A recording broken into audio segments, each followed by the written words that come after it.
Hi guys, Monday afternoon lunch சாப்பிட்டு முடிச்சு கொஞ்சம் ரெஸ்ட் எடுத்துகிட்டு அதுக்கப்புறமா தான் நான் என்னோடய ஒர்க் எல்லாமே ஸ்டார்ட் பண்ணுவேன்.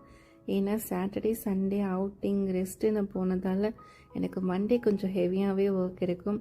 ஸோ எல்லாமே கொஞ்சம் டஸ்ட் பண்ணணுன்றதால நான் மேட் எல்லாமே வேக்யூம் பண்ணிவிட்டு எடுத்து வச்சுட்டேன். நெக்ஸ்ட்டு ஃபுல்லாக ப்ரஷ் பண்ணி கூட்டி இருந்த குப்பை எல்லாத்தையுமே எடுத்துட்டேன். நான் க்ளீன் பண்ணுறதுக்கு ஃப்ளோர் க்ளீனர் தான் யூஸ் பண்ணிகிட்ருக்கேன். அது ஆன்டி க்ளீனர், நல்லா ஃப்ராக்னன்ஸும் இருக்கிறதால நான் அதை தான் ஆட் பண்ணி மாப் போடுவேன். நெக்ஸ்ட்டு எல்லா திங்ஸுமே எடுத்துகிட்டு தான் நான் க்ளீன் பண்ணேன். அதுக்கப்புறமா மறுபடியும் எல்லாத்தையும் ரீஅரேஞ்ச் பண்ணி எல்லாத்தையுமே இருந்த இடத்துலையே அகைன் வச்சுட்டேன். கிட்ஸ் இருக்கிற வீட்டில் நம்ம தனியாக க்ளீன் பண்ணுறதே ரொம்ப கஷ்டமாக இருக்கும். ஏன்னா அங்கேயும் இங்கேயும் ஓடிட்டே இருப்பாங்க. மாப் போடும் போதெல்லாம் கொஞ்சம் பார்த்து தான் பண்ணணும். ஸோ நான் எப்படியும் அவனை கண்ட்ரோல் பண்ணி க்ளீன் பண்ணி முடிச்சிட்டேன். அதுக்கப்புறமா 2 டேஸாக நான் ட்ரெஸ் எதுவுமே வாஷ் பண்ணவே இல்லை அவுட்டிங் போனதால். ஸோ கொஞ்சம் ஹெவி லோட் ஆகிடுச்சு. எல்லாத்தையுமே எடுத்து மிஷினில் போட்டுட்டேன்.